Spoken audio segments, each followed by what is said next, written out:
You're watching TVC Breakfast. Now, the lingering crisis rocking the Delta State People's Democratic Party following the party's primaries may just threaten its chances of retaining the state in the next year's election.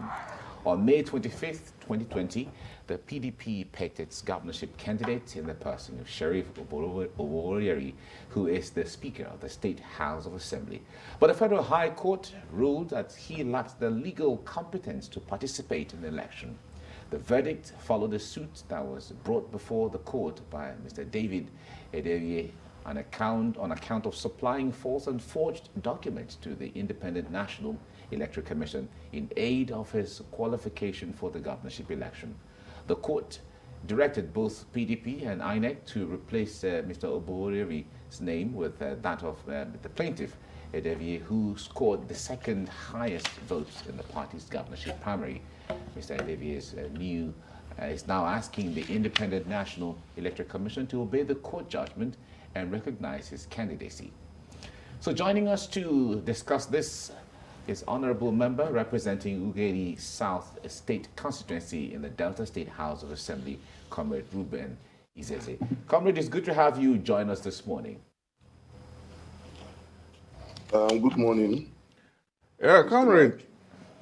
I just want to ask what your response would be to the various allegations of forgery and false identity against Sheriff Oborevwori. That at the beginning,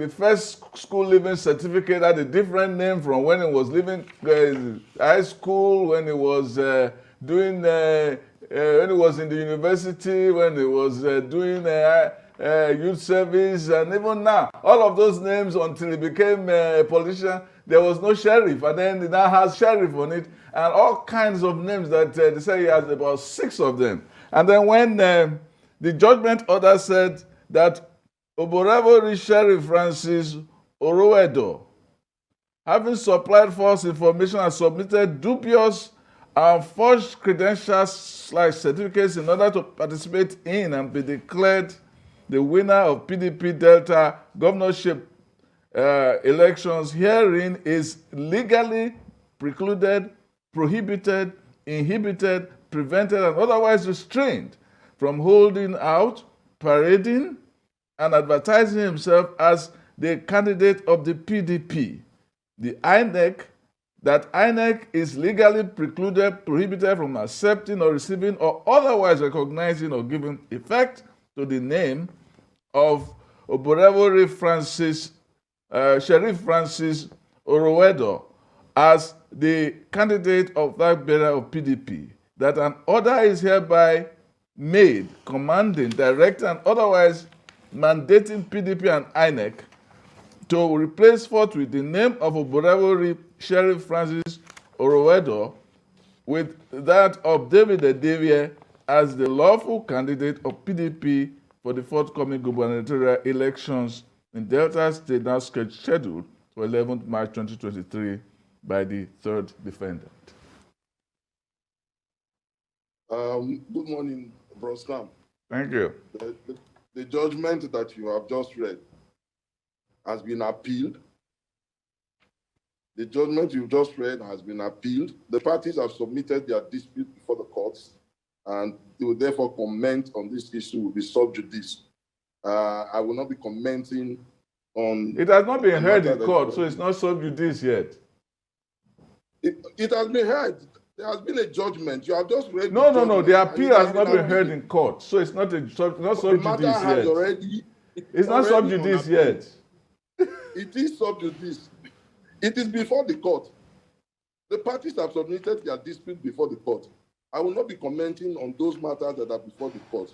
It is with respect to the issues raised by Honorable Oborevwori with respect to the competence and capacity of the Delta State House of Assembly to approve loans as requested by the government through the State Executive Council's resolution, which was done. And I remember very vividly you anchored that program on that. And you raised some certain issues with respect to the loans that have been taken by the government over a period of time. So those are the issues with respect to the competence of the Delta State House of Assembly to approve loans as requested by the executive. Those are the issues I will be commenting upon. Yeah. You want to telegate this, but I want to tell you that a matter is not sub judice unless you are trying to dodge answering the questions about Oborevwori's 6 identities in 5 decades, or even less than that. Unless you are just trying to admit that you don't want to discuss it, that is probably too hot a topic for you to handle.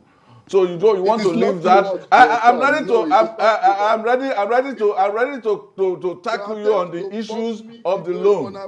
But sub judice or sub judice, depending on how you pronounce it, only comes in when the matter has been heard in court. The matter has not been heard in court yet in the Court of Appeal. You just read a judgment, and that judgment has been appealed. How more can a matter be in court? Okay, it means you don't want to talk about it. You agree to that? I agree that I will not comment on a matter that is before a court of competent jurisdiction. Okay, the parties have submitted their dispute. All right. Let the court dispense with it. All right, honorable. Let me take it up from here. The point there is, Yes.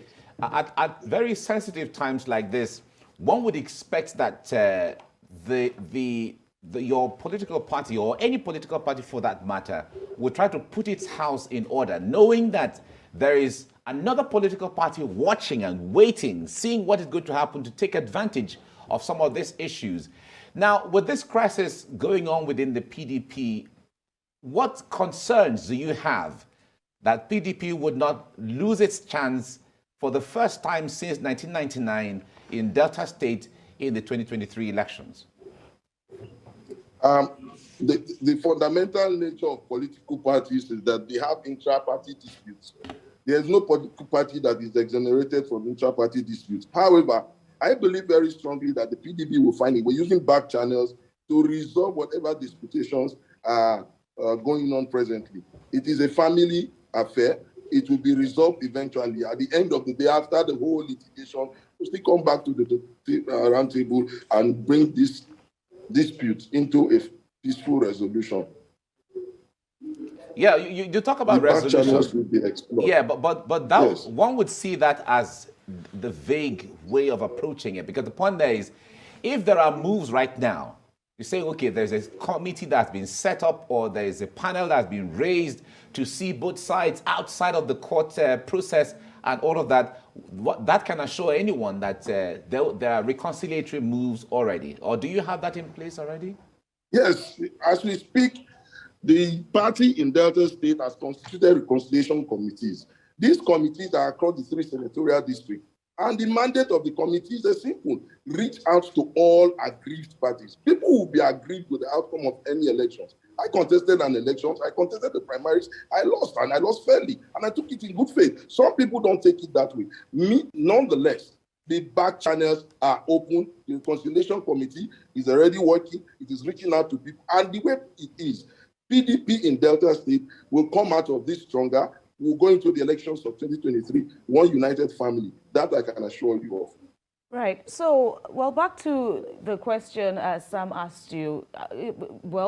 It's a matter of debate now whether indeed it is sub judice or not.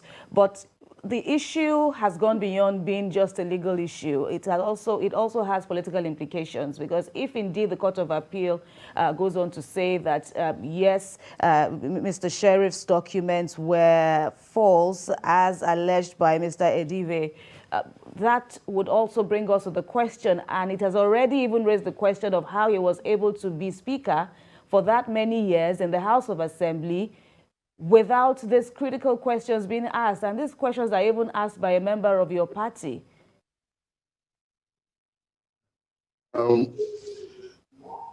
Topper, right? When you...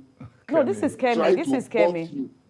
Okay, Kemi, when you try to box me to commenting on the issues that are before the court, I will not fall for that. As I said before, the matters before the court should be allowed for the court to deal with. We cannot preempt the court. When you say it is politics, it's not politics because it's in court. Let us not preempt the court. When the matter has been dispensed with finally by all the courts, and the parties are no longer in court, we have a final judgment. We will now start talking about the politics of certificates or no certificates. I will not get into that. So that said, what do you say to Mr. David Odewe, who has now, gone on to ask that INEC should obey the court's judgment and recognize his candidacy? What do you make of that? The order has been served on INEC. So what's your reaction to this controversy at hand? And the man has a judgment in his favor. He will be the beneficiary of his judgment. This is fundamental right to try to enforce the judgment. All right. What is the relationship now between Governor Okowa and former Governor James Ibori? Bro Sam, I'm happy that we are friends to both of them. You find out from them, but I think that their relationship is still as cordial as it used to be. I do not think that they have become enemies because they have conflicting political interests at this point in time. The political class will find a way to resolve its dispute. If the relationship were fine, it did not congratulate Sheriff when he nominated him. It did not congratulate Okowa. It did not. No, hold on. It did not congratulate Okowa when Atiku picked him as his vice president. I don't know how you got those facts. Perhaps they spoke.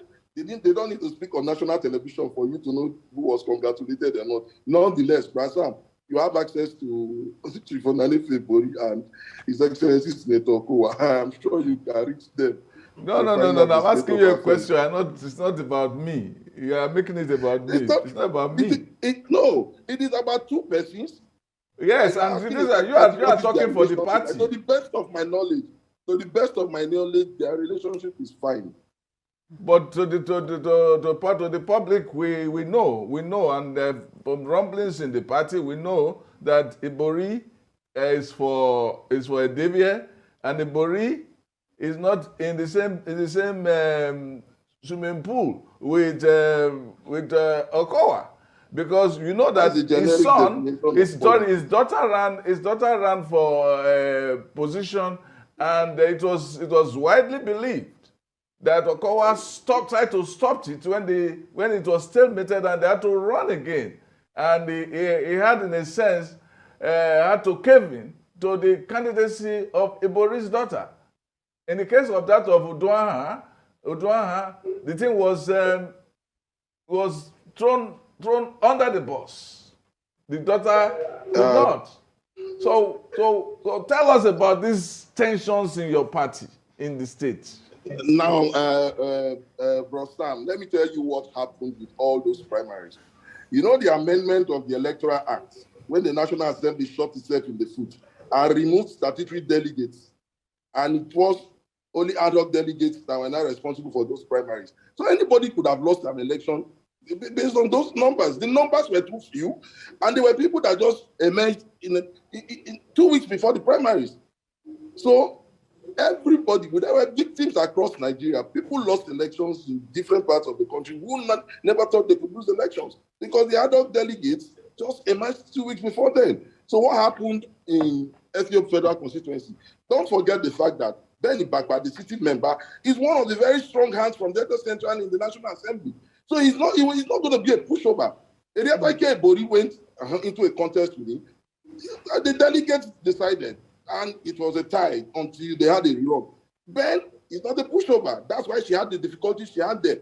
If you come to the case of His Excellency Senator Oduaha's daughter, Orode Oduaha, all this own was simple. The gang up by a certain clique of persons who believed that they must embarrass the former governor was what was responsible for her losing, not because of the governor got involved. Yes, they could be said to be associates, but no, the governor did not get involved. I contested the primaries. There are those who put it in the public space that this is what happened. But that's not true. The delegates just chose to do what they decided to do because as far as they were concerned, they had nothing to lose. But a substantial... Right, Honorable Izeze, a substantial number of members of the Delta chapter of the PDP have come out to accuse Governor Okowa of stoking the crisis. So influential members such as Senator James Manager has even called it a sinking ship. And so many people have, pointed at Governor Okowa. So what do you make of that? That primaries? How could Senator Manager, because he lost the primaries, he's been in the Senate for about 20 years. When he was a beneficiary, he didn't complain. He lost squarely. And I said this almost 1 year ago, that anybody that seeks to change the narrative of Delta State and goes against power shift will be disgraced in the field. And that is what happened. The sentiment has been that power should rotate back to Delta Central. And it's from Delta South Senatorial District. How could they have expected he was going to win? The Delta Central people were united, and fortunately, they reached out to other senatorial districts, including his own Bomadi local government where he comes from. So he lost across the state. He should not be complaining and saying the ship is the sinking ship because it did not favor him this time around. All right, Comrade Izeze, from everything you have said and what we are reading, there's no doubt that there's some level of tension within the party in Delta State. But let's create a scenario. You told us already that there's a reconciliatory move already. There's a panel set up from across these senatorial zones. Let's create a scenario where all these reconciliations don't work before 2023 elections. What are the chances of your political party in that regard? Because Delta State is very central to your party. By the grace of God, I am familiar with the workings of our party. Been there as a follower from 1998. I can assure you, before we get into the elections, we will put our homes together. We will sit down. We will resolve the dispute because we know that we cannot afford to lose Delta State to any opposition party. And that the only way we can continue to win, the secret behind the winning formula is the unity of the party. Once the party is united and goes to the polls, there's no party that can upstage us. And we do believe very strongly that whatever the disputations are, whatever the tensions are, between now and then, we would have been able to diffuse the tension. People are saying now that with the issue of Oborevwori there and with the tension over Okowa taking 270 billion naira loan and so on to get his last days in office sweetened. People say that the man has become so unpopular because one is taking the money of the state in order to buy his vice presidential slot and also to prop up his vice presidential ambition. So people believe, these are voices I've heard from Delta State, and you know I'm from Delta State, that Okowa is trying to sacrifice Delta money, Delta future for his present ambition. Thank God that you just mentioned that you're from Delta State. Now, when they talk about loans, as if you just go pick money from the bank and then you start distributing it, it's not enough to make wide allegations. These loans we're talking about, I'm sure you are aware of the Transwarri-Odeshekiri Bridge. The 150 billion naira loan, essentially, it is money owed Delta State by the federal government, backlog of 30% derivation. In fact, the money is about 220 billion. Now, you mentioned something before we got on this program, when somebody was saying they need somebody stingy. And you say, stingy people don't run economies. Economies are not run that way. There's no point keeping money that you have when you have developmental challenges. Now, that project has been a project that has lasted about 10 years. It has suffered so much underfunding because, of course, the realities of the Delta State economy. You have the Orere, where I come from. I represent the people. 40% of where I come from in Ugele South is riverine. For the first time ever, 10.7 billion of that money is going to that particular road, the Orere Bridge and adjoining roads. The Shekiri Transwarri Road is getting its own share. The Efrun Warri is taking 33 billion. Pensioners that are being owed, there are backlog of about 30 billion that will be paid from that money. Are you listening? Then Warri and Environs, if you've been in Warri recently, you understand that Warri needs special attention. Warri and Environs, flooding control is taking 7.2 billion naira from that money. Are you listening to me? Carry The on. funds are going to be utilized for developmental issues. They were listed in the request that was sent to the assembly. I was very excited when I saw that only my constituency was going to benefit about 15 billion. How would I not support such a thing? But when people want to give a dog a bad name, you know, when they want to hang the dog, they give it a bad name. Yeah, they are taking the money for Jamboree.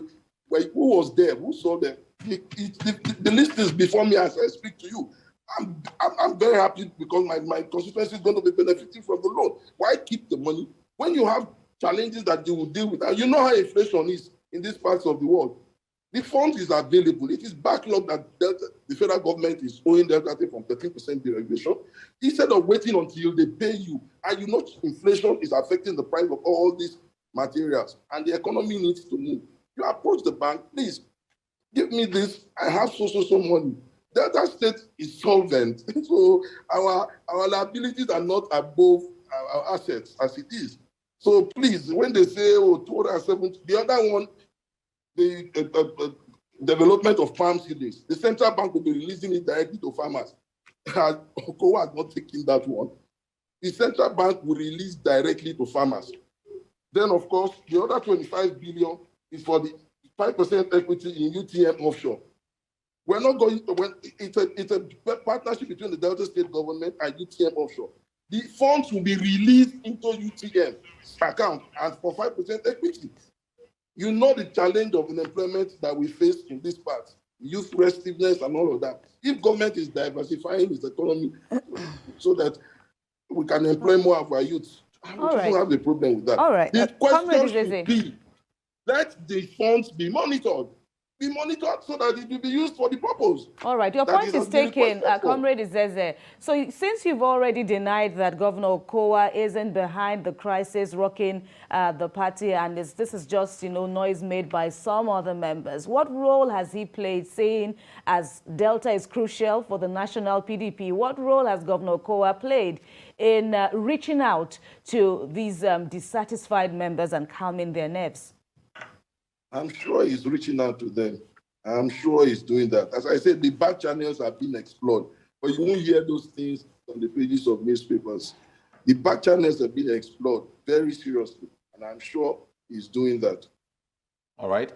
It's a good place to leave it here now. Comrade Ruben Izeze, honorable member representing Ughelli South State Constituency at the Delta State House of Assembly. Thank you very much for talking to us this morning. Thank you very much, Mike, and thank you, Bro Sam. Long time. Thank you. Thank you very much. All right. Well, we have heard.